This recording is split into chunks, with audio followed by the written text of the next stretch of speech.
विपक्षी इंडिया गठबंधन के नेतृत्व करने पर पश्चिम बंगाल की मुख्यमंत्री ममता बनर्जी की हालिया टिप्पणी को लेकर गठबंधन के सहयोगियों की ओर से समर्थन किया गया है। पहले समाजवादी पार्टी और अब शरद पवार। पश्चिम बंगाल की मुख्यमंत्री ममता बनर्जी के बयान पर शरद पवार ने कहा कि हाँ, निश्चित रूप से वह गठबंधन का नेतृत्व करने में सक्षम है। वह इस देश की एक प्रमुख नेता है, उनमें वह क्षमता है। संसद में उनके द्वारा चुने गए नेता जिम्मेदार, कर्तव्यनिष्ठ और जागरूक लोग हैं, इसलिए उन्हें ऐसा करने का अधिकार है। बता दें, शुक्रवार को एक समाचार चैनल से बात करते हुए सीएम ममता बनर्जी ने गठबंधन के नेतृत्व और समन्वय को लेकर निराशा व्यक्त की। उन्होंने कहा कि मैंने इंडिया ब्लॉक का गठन किया है, अब इसका प्रबंधन करना उन लोगों पर निर्भर है जो इसका नेतृत्व कर रहे हैं। अगर वे इसे नहीं चला पा रहे हैं तो मैं क्या कर सकती हूँ। मैं बस यही कहूंगी कि सभी को साथ लेकर चलने की जरूरत है। वहीं विपक्षी गठबंधन INDIA में गुजरते वक्त के साथ दरार चौड़ी होती जा रही है। इसके कई घटकों के बीच मतभेद सामने आ रहे हैं और कांग्रेस द्वारा गंभीर आत्मनिरीक्षण की मांग उठ रही है। इसे देखते हुए गठबंधन के भविष्य पर भी सवाल उठने लगा है।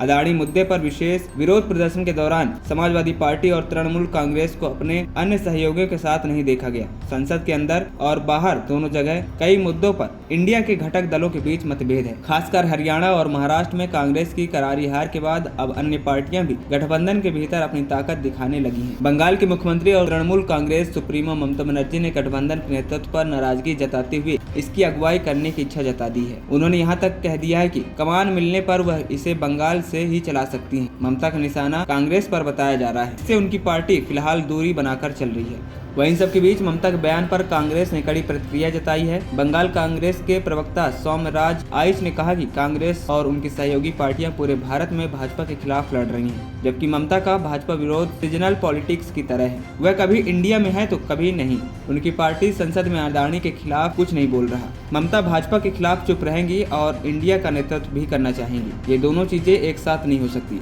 वहीं भाजपा के राष्ट्रीय प्रवक्ता प्रदीप भंडारी ने कहा कि 80 से ज्यादा बार रिलॉन्च होने के बावजूद राहुल और प्रियंका गांधी वाड्रा को अगर उनके गठबंधन के नेता ही गंभीरता से नहीं लेते तो देश की जनता कैसे लेगी।